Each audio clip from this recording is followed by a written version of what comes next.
Okay, this is a problem I told my students I would solve, so I'm going to do it. It's not the simplest. So here I have two planets, or objects, I don't really care what they are, and this one has a mass of 3 times the mass of that one, and they start a distance between their centers, which I will call R1. And they start at rest. They're not orbiting, they're just, why are they there? That's a great question. Someone should write a story for why these things are there. Okay. Well, what's going to happen is they gravitationally pull on each other, and they're going to speed up, and they're going to collide somewhere right there, and we'll call this distance R2. Okay, so they're not on top of each other because this is at the point where they're colliding. And in this case, I have this one, VA, going that way, and VB going that way. And I want to find the speeds, the magnitudes of those velocities when they collide. So, you might say, hey, I should use the momentum principle because I can calculate the gravitational force.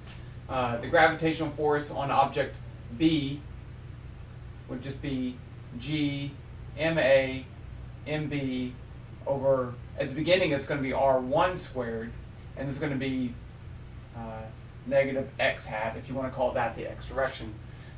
but the problem is, as it gets closer and closer, R gets smaller, the force gets larger, and so you have a problem. Okay, and even if you wanted to say, I'm going to integrate over the force to find the change in momentum, you don't even know the time. You don't know, the starting time, but you don't know the final time. So this problem says don't use the momentum principle. This problem says use the work energy principle. Work is a change in energy. And further, it says to choose a system equals MA plus MB. And in that case, if I choose that whole thing as my system, then I have no external forces exerted on that system, so there's no work done. But since I have an internal gravitational force, my work energy is going to be work is a change in kinetic of A, plus a change in kinetic of B, plus a change in gravitational potential energy. And that's the gravitational potential. Now, there's only one potential. It's the potential energy of the system. That one doesn't have potential plus that one. That's not going to work. You have to include the whole gravitational, but they each have their individual kinetic energies. Okay, so that's what we're going to do. We're going to use the gravitational potential is negative G MA MB over R. I hope you can see that, and if not, I'll rewrite it. Okay, so let's go ahead and use our work energy principle, assuming they start from rest, and see if we can find the final velocities. We don't need that force. Okay, so I'm going to write this as work. Now they start from rest. So I'm going to say this is going to be the change in kinetic energy, which is going to be the final. So it's going to be KA2 plus KB2 plus the initial kinetic energy, which is 0, or minus the initial kinetic energy. Final minus initial is a change. But they started from rest. Okay. Now I'm going to say plus the change in potential. So the final potential is right here. It's going to be negative G MA MB over R2 minus the initial. Remember, the potential is a negative. So that's going to be plus G MA MB over R1. And that equals 0. Okay. So let me just simplify this. I'll put in my, assuming they're not moving near the speed of light, I can write the kinetic energy as 1/2 mv squared. So this becomes 0, 1/2 ma va2 squared plus 1/2 mb vb2 squared. And then I'm going to write this as minus g ma mb times 1 over R2 minus 1 over R1. So we'll have that factor in there. Okay. Hopefully you could see the problem that we have. The problem that we have is that if I know R1 and R2 and I know the masses and I know G, I can't solve this equation for the final velocity because they're both moving.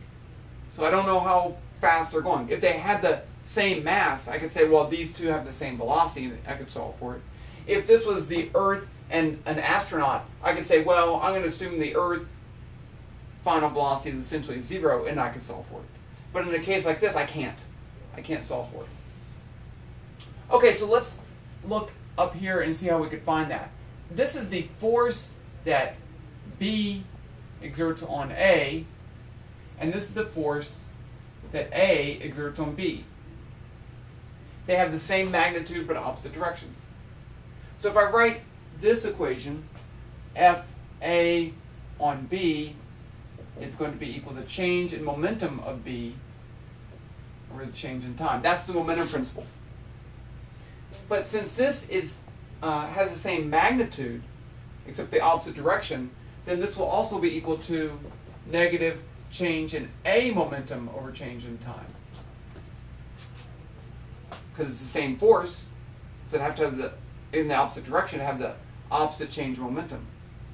Now, the times have to be the same. I can't have A exerting a force on B longer than B on A, so the times cancel, and I get delta PB equals, that's a B, negative delta PA. So in the x direction, if they start from rest, okay, then this is going to have a positive velocity in the x direction. This will have a negative x velocity.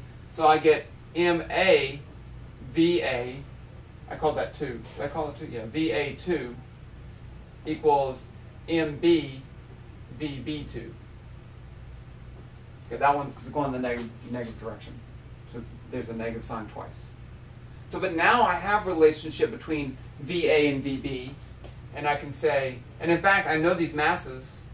I know A is 3m. 3m VA2 equals m VB2. So I can solve for VA2 equals VB2 over 3. And now I can put everything into this equation. 0, 1/2, MA is 3m. VA is going to be VB2 squared over 9. I got to square the 9 too. Plus 1/2 m VB2 squared minus, now I'm going to write this as minus G 3m squared 1 over R2 minus 1 over R1. Okay, so now I can combine some things here. I'm going to scooch over here, hopefully you can still see. So I get 0 equals 1/2. Then I have 3m over 9, or m over 3. And then I have another m. So m over 3 plus m is going to be 4m over 3, right? Yeah. VB2 squared. And actually, if I move that to the other side, let me write that over here. 1/2, 4/3 m VB2 squared equals G 3m squared 1 over R2 minus 1 over R1.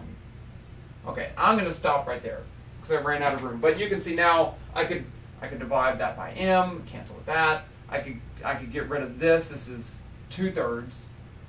Okay, and that's going to be 9. So you can get some canceling going on there. But let's just check to make sure that we get a positive value for the velocity. Okay, because we've already taken into account the direction. So R2 is less than R1. So this would be a positive number. Okay, since we're dividing. So I'm happy. Okay, and then we could go back in. You could solve for this velocity. You could solve for the velocity of A, and then you're all done. But you can still, once you do that, you could double check your momentum. Okay, so that's the problem I told you I would solve. It's a little more complicated than just the work energy principle because you have to have the momentum principle in there too in order to find the ratio of velocities. That's where that comes from. Okay, I told you I'd do it, so I did.